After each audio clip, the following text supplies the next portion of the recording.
ఇది కథ కాదు. ఇది ఒక హృదయం. అడవిలో దేవాలయం లేదు, పూజా విధానాలు లేవు. కానీ అక్కడ ఉన్నాడు కన్నప్ప. ఒక అమాయకపు భక్తుడు.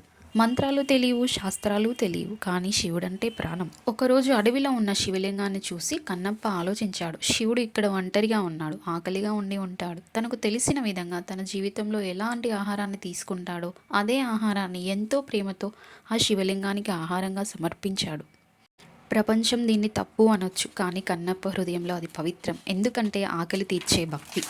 శివ, నీ కన్ను నుండి రక్తం వస్తుంటే నా గుండె ఎలా తట్టుకుంటుంది? నీవు నొప్పితో ఉంటే నేను భక్తుడిని ఎలా అవుతాను? నీ కన్ను పోతే నాకున్న కన్ను ఉండడం ఎందుకు శివ? ఇది నా కన్ను కాదు, ఇది నా ప్రాణం. నీకోసం సంతోషంగా ఇస్తాను. నీవు చూడగలిగితే చాలు శివ. నేను చూడకపోయినా పర్వాలేదు. ఆ క్షణంలో అడవి మౌనమైంది. గాలి ఆగింది. శివలింగం వెలిగింది. అప్పుడే శివుడు పలికాడు, కన్నప్ప, నాకు మంత్రాలు అవసరం లేదు, శాస్త్రాలు అవసరం లేదు. నీ ప్రేమే నాకు పూజ. నువ్వు చేసింది త్యాగం కాదు, అది భక్తి యొక్క పరాకాష్ట. లోకం నియమాలు చూస్తుంది, నేను నీ హృదయాన్ని చూస్తాను.